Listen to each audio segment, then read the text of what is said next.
한방적중 적중 내역입니다. 10월달도 대박 나봅시다. 금일 세르비아 대 몬테네그로 시작하겠습니다. 헝가리와 상당히 재미있는 경기를 치렀다. 다만 공격진이 일정 수준의 파괴력을 가지고 있는 것에 비해서 수비진이 상당히 불안하다는 점은 지난 경기에서 패배로 이어지는 원인이 되고 말았다.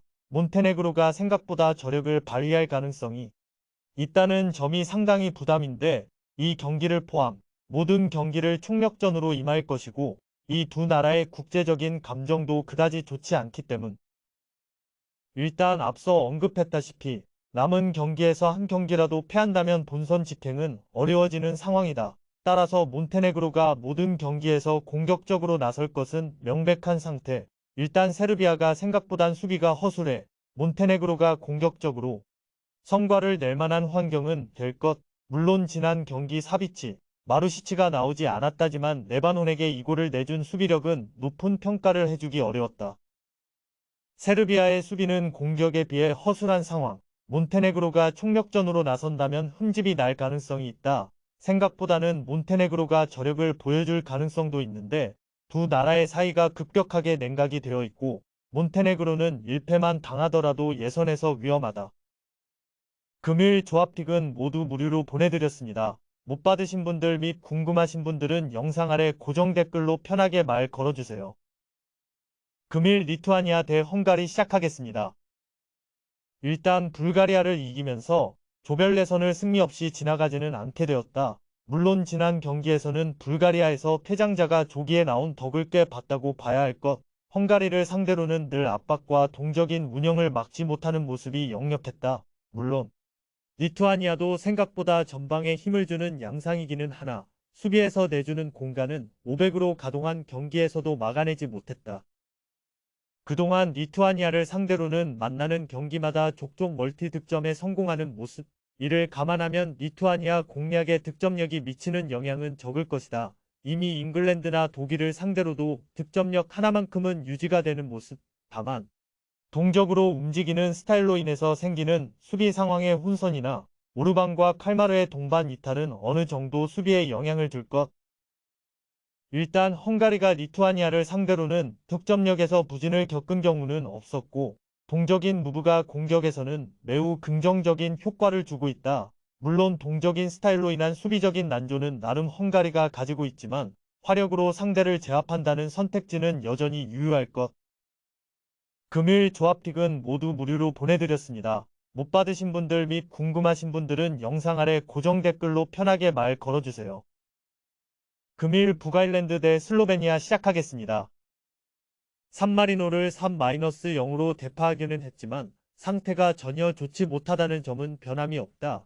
사실 조에서 산마리노를 제외하면 승리를 거둔 경기는 하나도 없었고 득점을 기록한 경우도 산마리노를 상대로 했던 경기를 제외하면 슬로베니아에게 2-4로 패했던 경기 하나뿐. 그만큼 득점력이 나락 수준인데 슬로베니아가 이번 경기에서 실리적으로 움직인다면 한 골을 넣을 가능성이 있을지조차 모르겠다. 일단 1위 자리를 지키고 있는 상태. 다만 주포 세스코가 지난 경기에서 60분 만에 빠지면서 이번 경기에서는 부상으로 인해서 나올 수 없을 수도 있다는 소식. 일단 이를 감안하면 선수비 마이너스 후역습의 실리적인 전술을 가져올 가능성도 있는데 사실 지난 경기에서도 이런 방식으로 이긴 데다가 북아일랜드도 수비진의 기동성이 그렇게 좋지는 못하다. 이 방식이 효율이 떨어지는 것이라고 보기는 어려울 것.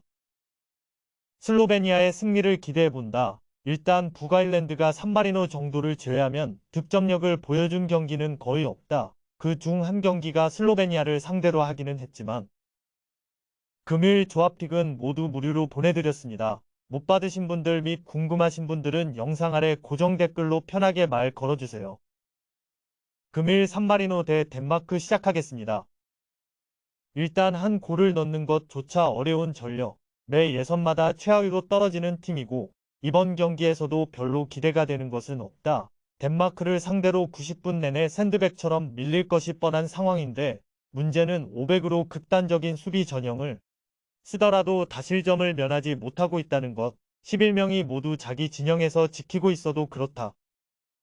덴마크는 이번이 기회, 승점이 1위와 같지만 골득실에서 밀리는데 산마리노를 상대로 골득실을 최대한 회복하는 것을 원할 것이다. 따라서 전력 값을 최대한 살려서 경기를 지배하고 양 윙백들도 공격적으로 나서는 지난 카자흐스탄 전에서의 무브가 그대로 재현될 것이다. 이런 상황에서 역습이 약점이 되기도 하지만 산마리노의 공격력을 무서워할 이유는 하등없다.